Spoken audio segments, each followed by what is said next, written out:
Welcome to Wednesday, What If, by the Storyteller.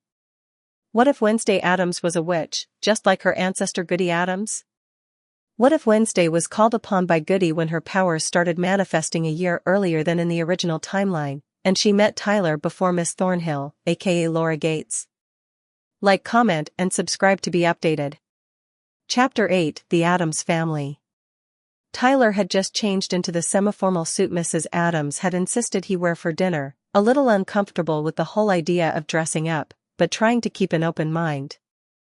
Gone was the initial awkwardness that had filled him when he first saw Wednesday all dressed up. There was something strangely soothing about the mansion now. It was like stepping into another world entirely. A world that made no sense, but somehow worked in its own twisted way. As he descended the grand staircase with Wednesday, his mind still buzzed with everything he'd witnessed since arriving at the Addams estate, yet here he was, walking into another bizarre dinner, with an odd sense of anticipation bubbling up inside him. The moment they entered the dining room, Tyler was struck by the contrast of the rich, dark ambience of the room, lit by candles and surrounded by antique furnishings, and the bizarre yet casual atmosphere around the dinner table. Mrs. Addams, poised and regal, greeted him with a soft, serene smile, as Mr. Addams gave a hearty chuckle, clapping Tyler on the back as they all sat down. "Tyler, my boy," Mr. Addams said warmly, his eyes twinkling. "I hope you're hungry. I'll be sure to fill you up with more than just food tonight." His grin was devilish, and it took Tyler a moment to realize he was joking. "What do you think of the place so far?" "It's certainly unique," Tyler said, his voice unsure. He still wasn't quite used to all the eccentricities. Mr. Addams, sitting at the head of the table, smiled at him before raising an eyebrow at the conversation unfolding around them. Adele, to Tyler's surprise, was recounting one of her more unusual legal adventures. "So I said to the father," Adele was saying, a calm smirk playing on her lips, "I'm sorry, but the evidence against your son is overwhelming. The only thing I can do is reduce his sentence. He yells at me and says, 'I don't care what you have to do. I hired you because I was told you can keep my son out of jail.'" She sipped her wine, completely at ease. Tyler blinked, uncertain if he'd heard that right. Adele continued with casual confidence, "I said, I'm a lawyer. My job is to defend my clients to the best of my abilities. But my services cost money." Then he goes, "I don't care what methods you use. I just want you to keep my son out of jail." I replied, "Well, if you want me to do a good job, it's going to cost you. How much is your son's trust fund worth?" The conversation seemed to pause around Tyler as Adele leaned in slightly. "Then I told him I wanted 10% of it. He agreed. So he paid me $10 million. Tyler's jaw dropped. This was a typical dinner conversation? He glanced over at Wednesday, who didn't seem fazed in the least, her gaze cool and collected. He couldn't tell if it was the insane amount of money or the casual mention of what sounded like a murder that left him the most stunned. Mr. Addams, as if sensing the confusion, turned to Wednesday with a gleam in his eye. "What about you, my little scorpion? How was your half-semester at Nevermore?" Wednesday, not missing a beat, replied with a dry tone, "I nearly got murdered by a fellow student, got tricked into joining the fencing team, I stole back Goody's grimoire, and I won a stupid participation medal." She said this as if it were all part of the typical curriculum at a regular high school, and Tyler couldn't help but chuckle at her lack of enthusiasm. Mr. Addams threw his head back in exaggerated glee. "Ah. You brought back the missing spell book, my little death trap. That's my girl." He looked toward the edge of the table, where things scuttled in, bringing with him the grimoire, which he handed to Mrs. Addams. "Oh, Grandmama will be so pleased," Mrs. Addams mused, her eyes lighting up as she took the book from Thing's hands. "Don't you think so, darling?" she said, turning to her husband. Mr. Addams nodded with a proud smile. "Oh, Tish, indeed." At that moment, Tyler's eyes nearly popped out of his head when he saw the two of them suddenly engage in a passionate kiss, right at the dinner table, no less. It was so sudden, and so intense, that for a moment he thought he might be hallucinating. Okay, Tyler muttered under his breath, not sure if he should avert his gaze or just pretend he hadn't seen anything. But he couldn't help it. The rest of the family seemed utterly unfazed by the spectacle. Wednesday, still looking as unfazed as ever, continued eating her meal as though nothing was out of the ordinary. Pugsley, who sat next to her, simply focused on his plate. He didn't even glance up at the display his parents were putting on. But Adele was different. She smiled knowingly, amused by how everyone else seemed completely unfazed by the scene. She looked at Tyler with an eyebrow raised, clearly enjoying his discomfort. "Are they always like this?" Tyler whispered to Wednesday, leaning slightly toward her as he tried not to look at the dinner table drama unfolding. "Constantly," Wednesday replied, as calm as ever. "They don't understand the concept of personal space." Tyler didn't know what to say to that, so he just nodded, feeling a little awkward.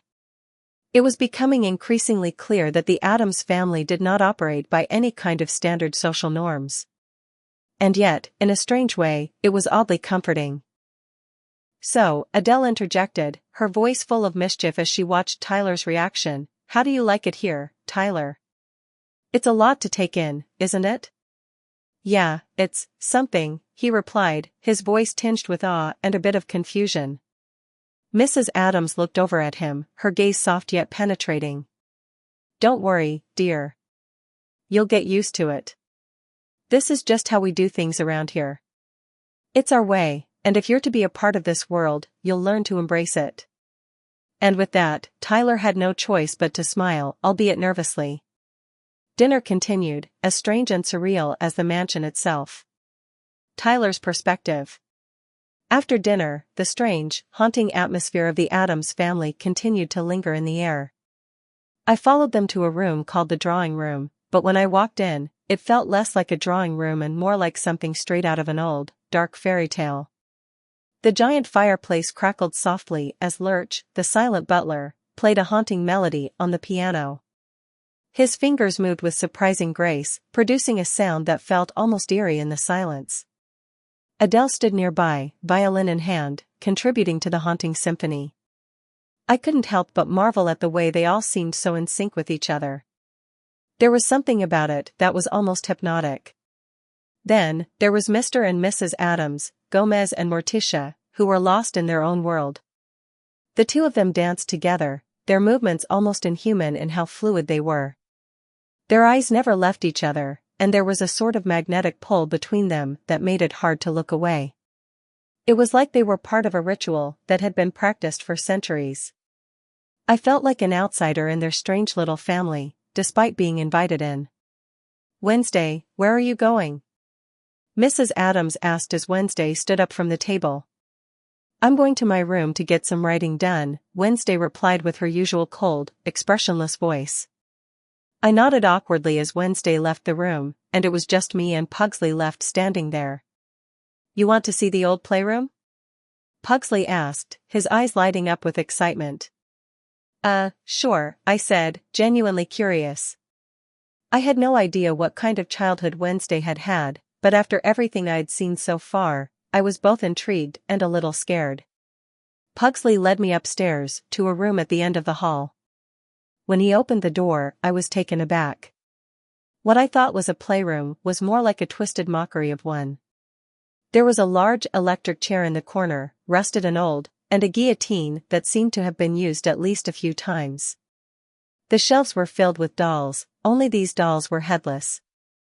Some had missing arms, others with their legs cut off. It was unsettling, to say the least.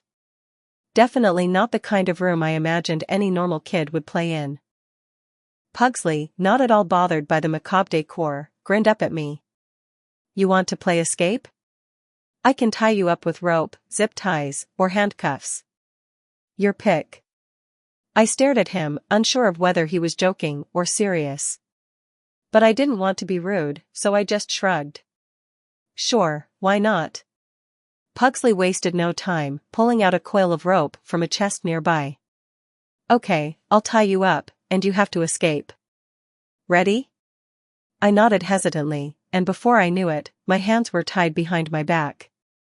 This is interesting, I muttered, shifting awkwardly in the chair. Don't worry, you'll get the hang of it, Pugsley said, clearly enjoying himself. I tried to wiggle my hands free, but the knots were tight, and my wrists ached as I struggled. Meanwhile, Pugsley watched me with a sort of bemused patience, clearly not expecting me to get out anytime soon. Wednesday, meanwhile, was in her room, sitting at her desk, with a pen in hand. She glanced at the clock and, after a moment of contemplation, decided to check on what her family had done to Tyler. She had a strange feeling that they weren't exactly making the best impression. It wasn't that he wasn't morbid enough for their liking, it was that he was too normal. Curious, she stood up from her desk and headed toward the playroom. Back to Tyler's perspective. When Wednesday opened the door, she froze in place. There I was, sitting in a chair with my hands tied behind my back, trying, and failing, to figure out how to get free. Pugsley was standing next to me, watching with an amused grin. I looked up at her as she stepped into the room. You know, Wednesday said, her tone flat, ropes are easier to escape from than handcuffs. Sorry, I'm not really familiar with this game, I replied, thinking that Pugsley didn't like me and was just trying to torture me with this weird game. Wednesday raised an eyebrow. Tie me up, Pugsley, she ordered, and sat down in front of me. Pugsley nodded obediently, and within seconds, Wednesday's hands were bound behind her back. She looked up at me, her eyes sharp and calculating. Watch my hands carefully, Tyler, she said coolly. It's easier if your captor doesn't know how to tie a rope properly. Too bad for you, Pugsley knows exactly how to do it. With a swift motion, Wednesday slipped free of the ropes in less than a minute, her fingers working with speed and precision. I watched in awe. How did you do that? I asked, still sitting there, struggling with my own ropes. It's all about technique, she replied, matter-of-factly. Practice. I tried again, this time focusing on how she had moved, but it still took me several tries. Pugsley watched patiently, offering the occasional piece of advice, but I was slow. It felt like every time I thought I was getting somewhere, I'd hit another knot or the ropes would slip wrong. Finally, after what felt like an eternity, I managed to get my hands free. I slumped back in my chair, exhausted. Okay, I'm done. Pugsley chuckled. Wednesday, ever the perfectionist, barely acknowledged my struggle. Not bad for your first time. But you're still slow. I let out a tired laugh. Yeah, I'll work on it. As Wednesday turned to leave, she glanced back over her shoulder. Don't worry. At least you survived. That's a start. She paused, her eyes narrowing slightly. But you're still not morbid enough. I raised an eyebrow at her. I'll take that as a compliment. With that, Wednesday walked out of the room, leaving Pugsley and me behind. I couldn't help but feel a strange sense of accomplishment, despite not exactly winning the game. This bizarre, twisted world of the Addams family was unlike anything I had ever known before. And as unsettling as it was, I was beginning to realize that I kind of liked it. At least, a little bit. A few days later, the house shook as the fireplace suddenly burst into flames in the ballroom.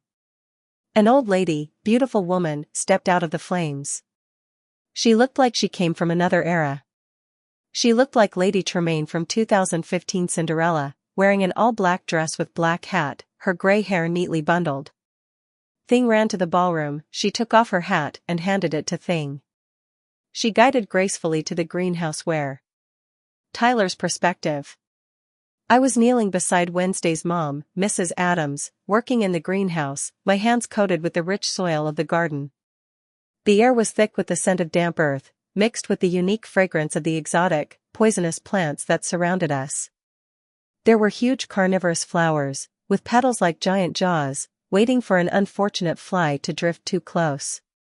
It was bizarre and unsettling in the most fascinating way. I'm so glad you agreed to join us here for the summer, darling, Mrs. Addams said, her voice soft but filled with warmth as she carefully pruned a vine. She glanced at me, her eyes thoughtful, as if she were seeing me in a new light. In fact, I'm surprised that Wednesday agreed to invite you. She normally doesn't listen to suggestions about inviting any friends she's made. She has trouble socializing. I gave a small laugh, wiping a bit of dirt off my hands before continuing with my task. Yeah. I've noticed. It's not exactly her thing, is it? Mrs. Addams smiled faintly, an understanding expression in her eyes.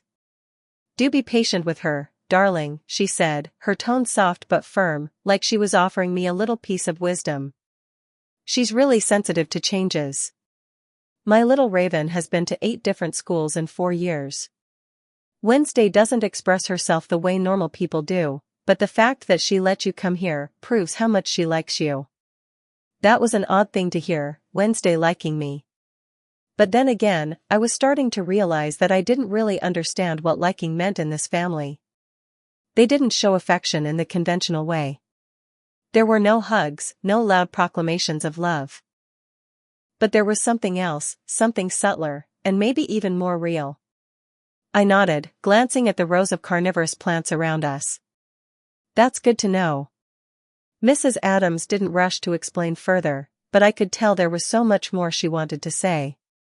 I had spent a few days now in this house, and I was beginning to pick up on the way she and Mr. Addams parented their children. It was different from what I was used to, but I liked it. They didn't talk down to Wednesday or Pugsley. They didn't try to mold them into something they weren't. And they didn't take offense when Wednesday acted a little abrasive. They understood that what she said wasn't meant to hurt anyone, even if it did sometimes. They had learned not to take things personally, and that gave me a kind of peace. It was also something I'd never experienced in my own home. My dad never understood me like that. He always tried to bend me into some kind of image he had for me, and no matter what I did, I always felt like I wasn't enough for him. But watching Mr. Addams interact with Wednesday made me realize just how much more of a parent he was to me than my own father had ever been. Mr. Addams accepted everything about her, the dark, the strange, the misunderstood, and he didn't try to change it. I was starting to see that kind of acceptance as something incredibly rare and valuable.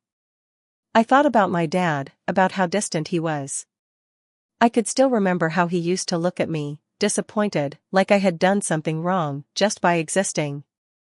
There was always a gap between us, even when we were together. And then there was Mr. Addams. The man who didn't see anything wrong with embracing the strange, the unusual, the unpredictable. It was like he celebrated it. I couldn't even imagine my dad ever being that kind of parent. Mrs. Addams's voice pulled me from my thoughts. Wednesday's always been a bit of a mystery to most people, she said, her tone almost amused. But we don't force her into anything. If she wants to retreat into her world for a while, that's okay. It's just who she is. I glanced at her, surprised by how matter-of-fact she was about it. But it made sense. The Addams family wasn't about pretending. They didn't pretend to be normal. They didn't pretend to have it all figured out. They just were, and they let everyone around them just be too. I couldn't help but think that maybe my own family could have learned something from them. That's really nice of you, I said, unsure if I was using the right words. It sounded weird in my head, but I meant it. She smiled softly. It's just how we do things around here, darling. We don't believe in forcing anyone to be something they're not. And Wednesday's always been my little raven. She's sharp, and she doesn't let anyone get too close, but she's also incredibly loyal when she cares. She'll come around. She always does. I took a deep breath and looked around at the greenhouse, full of strange, deadly plants that seemed so out of place in the bright, open world. This whole place was a bit like that, twisted and dark, but in a way that felt natural. I wasn't sure why, but I felt like I was starting to fit in here, like the strange, upside-down world of the Addams family was where I was supposed to be. Thanks for being so open with me, I said, finally. I looked at Mrs. Addams, grateful for her kindness. She was very different from my own mom, but there was something about her that made me feel seen. In the strange, affectionate way she showed love to her children, I could tell that she understood them in a way no one else ever had. She gave me a knowing smile. You're very welcome, darling. There was something else in her eyes, a softness that I wasn't used to seeing in adults. She looked at me like she understood the things I didn't always say out loud, and that made me feel strangely at home. We worked together in silence for a while, tending to the plants and talking about little things, like how one of the plants was surprisingly difficult to keep alive or how Pugsley had tried to eat one of the flowers, despite Mrs. Addams's warning. It was nice. Calming, even. And then, as we finished up and I stood to stretch my back, I realized something.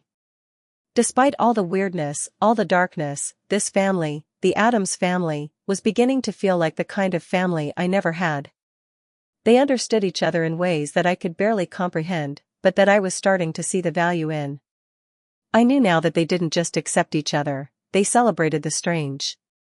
And for the first time in a long time, I felt like maybe I could fit in here too. A few days later, the atmosphere in the Addams family mansion changed. A subtle vibration rumbled through the house, and then, without warning, the entire ballroom trembled, a deep, resonating force shaking the very foundations.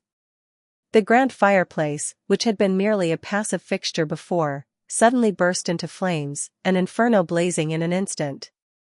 The fire crackled and roared with fierce intensity, the air thick with the scent of burning wood. But what came next was even more shocking. Out of the flames emerged a figure, a woman of such striking presence that the very air seemed to shift around her. At first, it seemed almost impossible. How could anyone step out of that ferocious blaze unscathed? But there she was, stepping gracefully from the fire, her silhouette glowing eerily in the flickering light. It was as if she had emerged from another time, another world altogether. The woman looked like something out of a Gothic fairy tale, a figure of commanding elegance and unnerving beauty. She resembled Lady Tremaine from the 2015 Cinderella film, but there was a certain darkness to her, something both regal and fearsome. Her dress was a floor-length black gown, form-fitting and elegant, made of an intricate fabric that shimmered subtly under the flame's light. The dress had a sharp, structured waist, flowing into soft, luxurious folds, and a high collar that added a touch of mystery. Atop her head sat a wide-brimmed black hat, its deep shade only adding to the air of secrecy that surrounded her. Her hair, silvery gray, was pulled back into an impeccable bun at the base of her neck. The fine strands were arranged with meticulous care, every piece in its perfect place. Her face was sharp, yet graceful, high cheekbones, lips painted with dark rouge, and eyes that glowed with an almost supernatural intensity. There was a timeless quality to her appearance, as though she were a woman who had lived through centuries of change, but remained unbothered by time itself. Thing, ever the quick-witted and dutiful servant, was the first to act. The tiny hand scurried across the floor and arrived before her, its fingers deftly extending to take the hat from her. She removed it with a subtle nod, handing it over to Thing with the grace of a queen offering a royal relic. The moment she released the hat, she turned without hesitation, her movements fluid and purposeful as she began to glide toward the greenhouse. The doors of the greenhouse opened on their own, as if anticipating her arrival, and she moved forward with a quiet authority. Tyler stood frozen in place, unsure of what to do, and yet something deep within him told him to follow. This wasn't a mere guest, this woman was someone of incredible importance. Her entrance left everyone in stunned silence. Mrs. Addams smiled warmly, the faintest edge of affection in her voice. "It's so good to have you back, Mother." But the old lady did not respond to her immediately. Instead, her cold, calculating gaze shifted slowly to Tyler, who stood rigid, his heart pounding in his chest. Her eyes locked onto him, and he felt as if the very air around him thickened, as if her gaze was peeling away every layer of his defenses. He tried to speak, but his throat went dry, his voice lost to the intensity of her stare.